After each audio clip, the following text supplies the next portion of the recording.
Hello, my name is Georgia Kalbuska and I'm in my last semester of my Bachelor Biological Sciences majoring in zoology at La Trobe.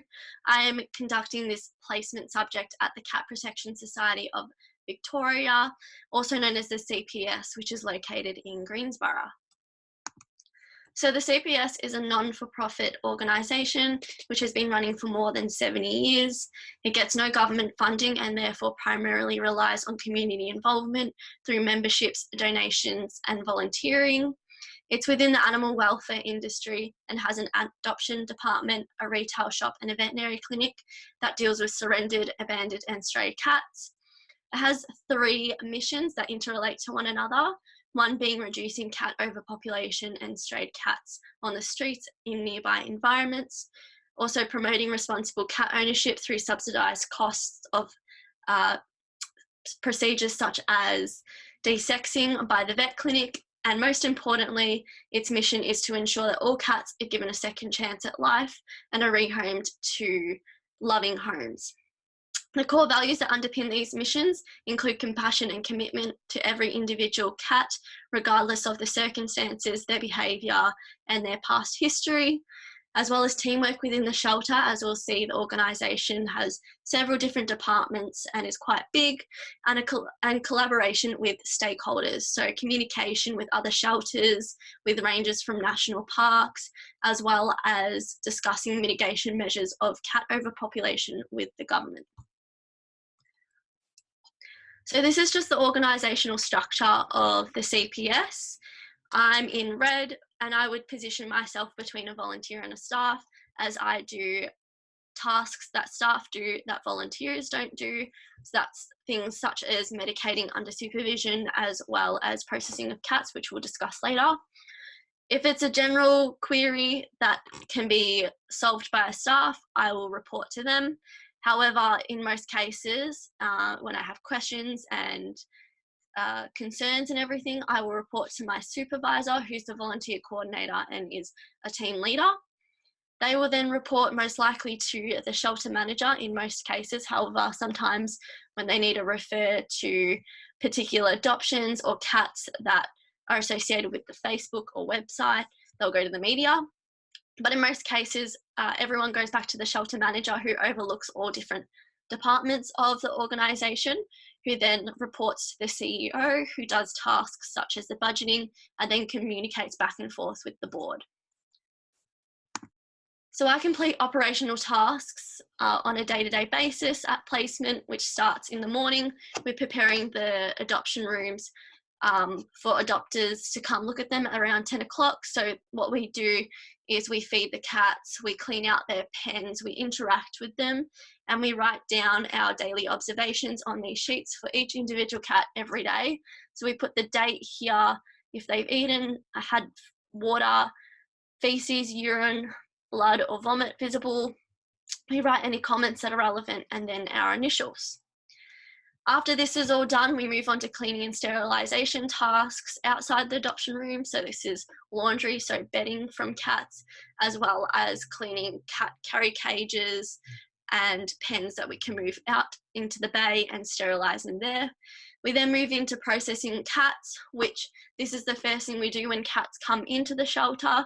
So what we do is we do a behavioural and physical assessment of them. So we figure out what their behaviour is like. We check if they have a microchip. So this is the microchip little machine that we slide over the body of the cat to just see if we can detect a microchip. We also see if they need to be desexed or have been desexed. We flea them and worm them. The vets vaccinate them and do a dental check, a heart check, and everything like that. We name it, and we do just a general assessment of their behaviour before they move into the adoption rooms or require surgery. We then do enrichment activities within the early afternoon with the cats. So this is just human enrichment as well as toy and food enrichment, just to boost them and reduce that stress that they have within the shelter. This is also the time that adopters will come into the shelter, so we communicate with them and interact with them and see what type of cats might be most suitable to them and their family. Following on from that, we do second checks later on in the day. So this is just topping up their food and checking their litter trays. We also settle cats that have just come out of surgery back into either quarantine, where they have more time to calm down and heal and recover before they go into the adoption rooms, or they go straight into the adoption rooms. Isolation, on the very rare occasion I go into, so this is a 1 or 2 person job. So it's just a room full of 10 pens where we have individual gowns for each pen to reduce the contamination that may occur. So these cats are very sick and or are contagious. So commonly we see the cat flu and ringworm within isolation. And this is where we do the same tasks as just discussed. However, we do more medicating and cleaning. So placement is very relevant to my university course as it aligns really well with past subjects that I've done. So my major, zoology, incorporates conservation and behaviour, and these 2 areas are applied within placement, as cat overpopulation is a conservation issue, but more importantly, we are observing the behaviour of cats within the shelter and improving their ability to be adopted. So these 2 subjects have been really useful during placement, specifically animal behaviour, as we've learnt to identify particular behaviours and different assessments that we can use.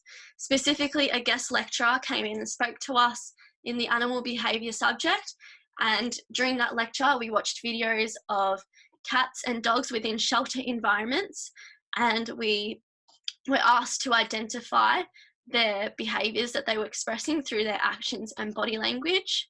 And this has really helped me in placement, as I've been able to observe if cats are showing a particular behaviour that might indicate that something's wrong. And I've been able to quickly identify this and more confidently identify this, and then report this to higher levels of the organisation, because I had this practice with the guest lecturer of how to identify this. And following on from that, she also is an author in this paper, which I've had a read and has found to be really useful for my placement, as it discusses cats within a novel environment, being the cat shelter. So I've had an extension to some of my skills, being handling skills. So these are different ways of cat handling. So I've learnt how to hold cats in more intrusive ways, in terms of closer and more tightly, in situations where they might be really scared and might just jump and escape. They might be a bit aggressive, and also in situations where the vets need to vaccinate them or microchip them, and they might jump or attack potentially. So these handling methods prevent harm to us, prevent harm to them, and also prevent them escaping, basically. The protocols and sterilisation methods that we use within placement are also new skills that I've gained. So placement is very relevant to my future career of wanting to work with conservation issues with the state government, as I have had the ability to network with others at placement and discuss with them how they've gotten to where they are. I also have experienced the work environment within the animal industry, and also placement has provided me with industry-specific skills, such as those protocols and sterilisation methods that we use on a day-to-day basis. So cat overpopulation and strays is a nationwide issue, which is a conservation issue in itself. However, more so it's affecting native species and such as threatened species, such as bandicoot species, and affecting their population dynamics. Therefore, this placement ties in conservation issues.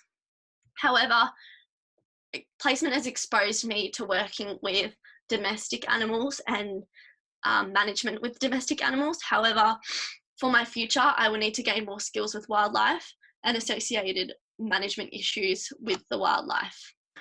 Also, I need to be more familiar with the Victorian environmental legislation prior to working with the government.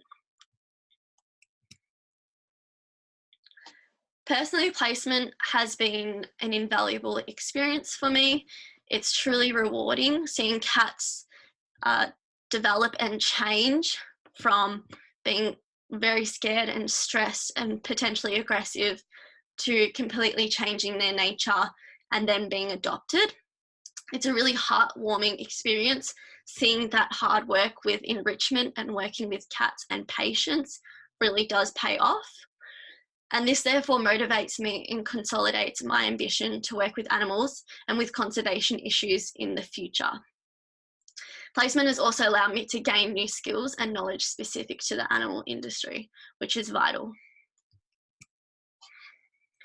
So in conclusion, I've conducted organisational tasks with the staff at the CPS. I've been able to apply knowledge and skills gained from previous subjects to placements, such as the animal behaviour subject. I've learnt new handling skills and protocols, as well as sterilisation methods. I find that placement has been really relevant to my future career, and overall, it's been a valuable experience that has ensured me that this is the industry that I want to be in my future. So these are just my references. All the photos that I've taken of these cats that you see now have all been happily adopted. So it's a good ending. Thanks for listening.